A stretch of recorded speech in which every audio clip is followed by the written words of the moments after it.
I am TikTok famous. It's a very odd, very random. I didn't do it on purpose. But you get like a little bit of money for TikTok, and it always felt weird, and I never ever cashed it out. So I was finally like, I'm gonna cash it out and buy two more machines. And it ended up being like literally 20 cents more than exactly the cost of two machines. That's awesome. I was like, this is exactly what this money was always supposed to be for anyway. So we're up to three machines in the library, plus the ones that volunteers bring.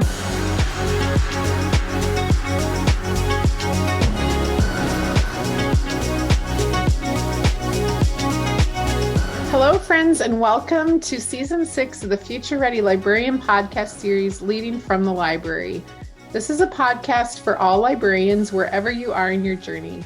It is filled with amazing guests, important topics, and engaging conversations that will inspire, engage, and support all of us as future-ready librarians. I am your host, Shannon McClintock Miller. I am the district teacher librarian at Van Meter Community School in Van Meter, Iowa, and I serve as the Future Ready Librarian spokesperson. I have the pleasure of working within my librarian school community and also with others around the country and world through Future Ready librarian events, conferences, consulting, writing, and more. I am honored to bring these voices and the work of others to our podcast and to all of you. Today, I'm very excited. I've been waiting to have on this very special guest that I met this year, Samantha or Sam. She just told me I could call her either one. And so welcome. Hello, how are you? I'm so good. It's so good to talk to you because we just saw each other at TLA and I have been waiting to have you on the show. I know, my darn tooth. I had some dental hangups. I'm glad that you're here today. So let's just start by having you introduce yourself to everyone. Hello, I am Samantha Andrzejewski. I am a first-year librarian in Boerne, Texas at Kendall Elementary, and I'm having a blast. It's a lifelong dream to be a librarian. That just makes my heart so happy. I I was love it. 15 years old when someone was like, "You'd be a good librarian," and I was like, "Done. That's the job. You're like, this is my dream. It's happening."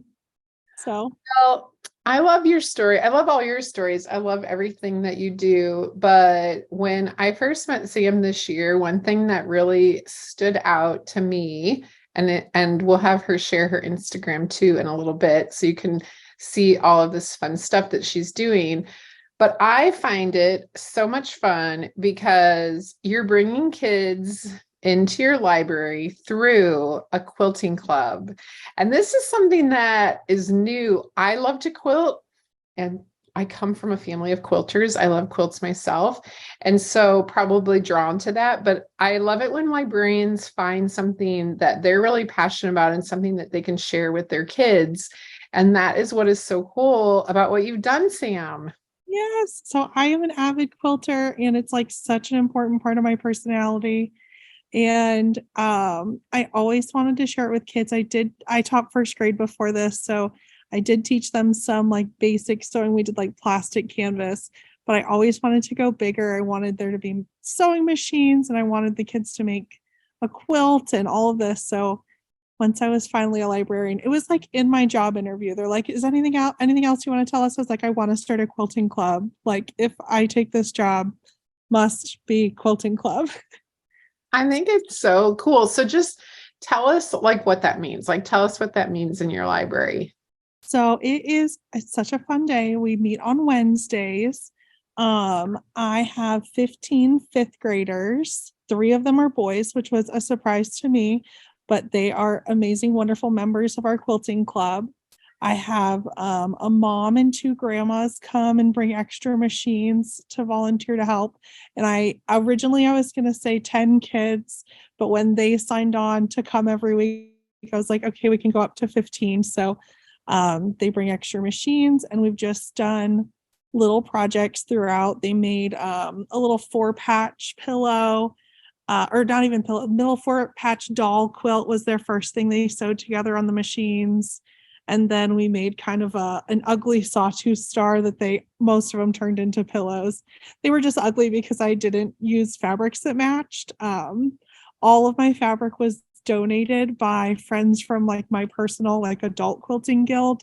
And so I just like picked random fabrics that we've been sewing together. And then our big project was one collaborative quilt where each kid got to pick a block out of a book and pick their colors. And we did all school colors, but they got to pick how it was laid out. And that is in the final stages. It will be finished very soon. My gosh, you have to share pictures. Once it's all done. That is so cool. And so one thing that I thought of too, because I've had all kinds of different, clubs through the years, like in our library and within school. And you kind of touched on it, like, finding like the materials, like that's probably a question that people have, like, oh, it'd be great to start a quilting club, but how do you, find your materials? Like, what are your resources? And I love too that you said other people, as well. So all my fabric has been donated from like my quilt guild, my friends, a lot of people want to give you fabric. Yeah. So if you want to do something like this, I've got to the point where I have to say no. Like so many people want to give me fabric and I have overflowing bins of fabric. And I tell the kids to like take it home. I'm like, do you want to do a personal project at home? Take some fabric. So for me, the hard thing was machines. I originally was going to go through my district's education foundation and write a grant. But I got like really hung up on like purchasing rules. And so I like missed the deadline. And then I had to like get the gumption to ask PTO for some machines. And I had originally asked for 3 machines and they were like, how's 1 to start? And I was like, I will take literally anything. Plus I had the mom and grandma combos bringing some machines in. So it was just like people in the community were willing to help out. And then I am TikTok famous. It's a very odd, very random. I didn't do it on purpose. But you get like a little bit of money for TikTok and it always felt weird and I never ever cashed it out. So I was finally like, I'm going to cash it out and buy 2 more machines. And it ended up being like literally 20 cents more than exactly the cost of 2 machines. Oh, that's awesome. I was like, this is exactly what this money was always supposed to be for anyway. So we're up to 3 machines in the library plus the ones that volunteers bring. So gathering that stuff was, just a little bit here and there. And we made it work. That is so great. And so I'm sure you're looking forward to next year. Number one, I'm sure that more kids are going to want to join because they have seen all of this fun. So what are you thinking about for next year? So I don't know if I'm going to do more kids next year, but I'm definitely going to start it earlier. We didn't start till after Thanksgiving this year. So we're going to hit the ground running. And that was really just a me hang up. I didn't want to ask for things. I was too afraid to ask PTO for stuff. So now that I have this stuff, we're going to hit the ground running. We're going to start right in August. And a lot of the projects where I saw like, oh, that was harder than I thought it was going to be. Oh, they didn't quite understand that the way I thought they were going to. So I'm going to kind of slow down the projects, like not just 4-patch to sawtooth star, which if you know about quilting, like that's a pretty complex. Oh, we did a pinwheel too. So it did go 4-patch pinwheel sawtooth star, but still that's a pretty big jump in ability. So I think we're going to do a lot more sewing squares together. I really want to play with the Stick Together website. I think that was the one, or pixel art. You had said a website with like pixel art. I really want to play with that where the kids can get more practice sewing squares together before we get into any kind of triangles. That's a great idea though. I know I've only ever sewn squares.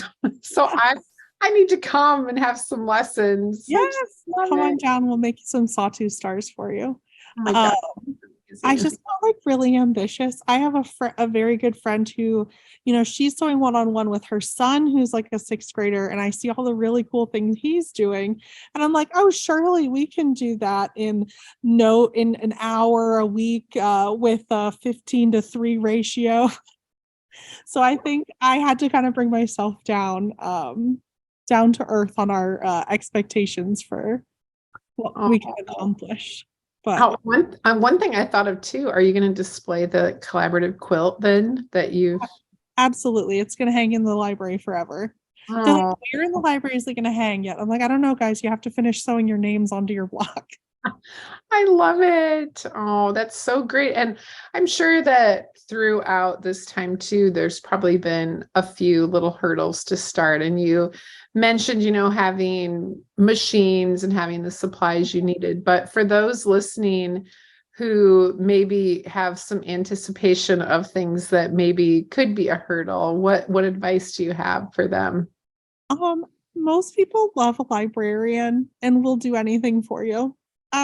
Everybody wants to help you out. Everyone thinks it's so cool. Everyone I tell about it, I do have a friend who mailed me a sewing machine, so we do have four going into next year. She just like had an extra one. It's like really just ask your people, ask all the people you can. Companies really do love the idea of helping a school library.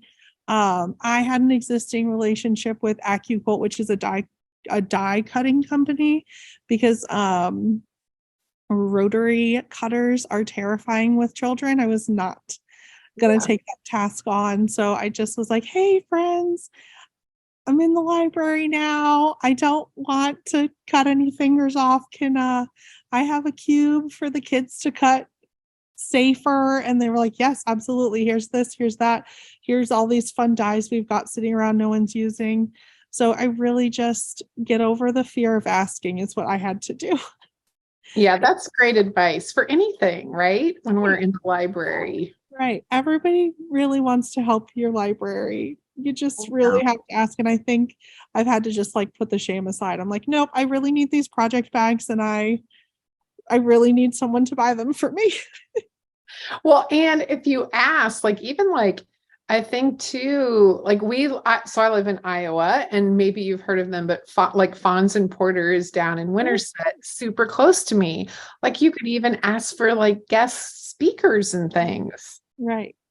And people want to do it.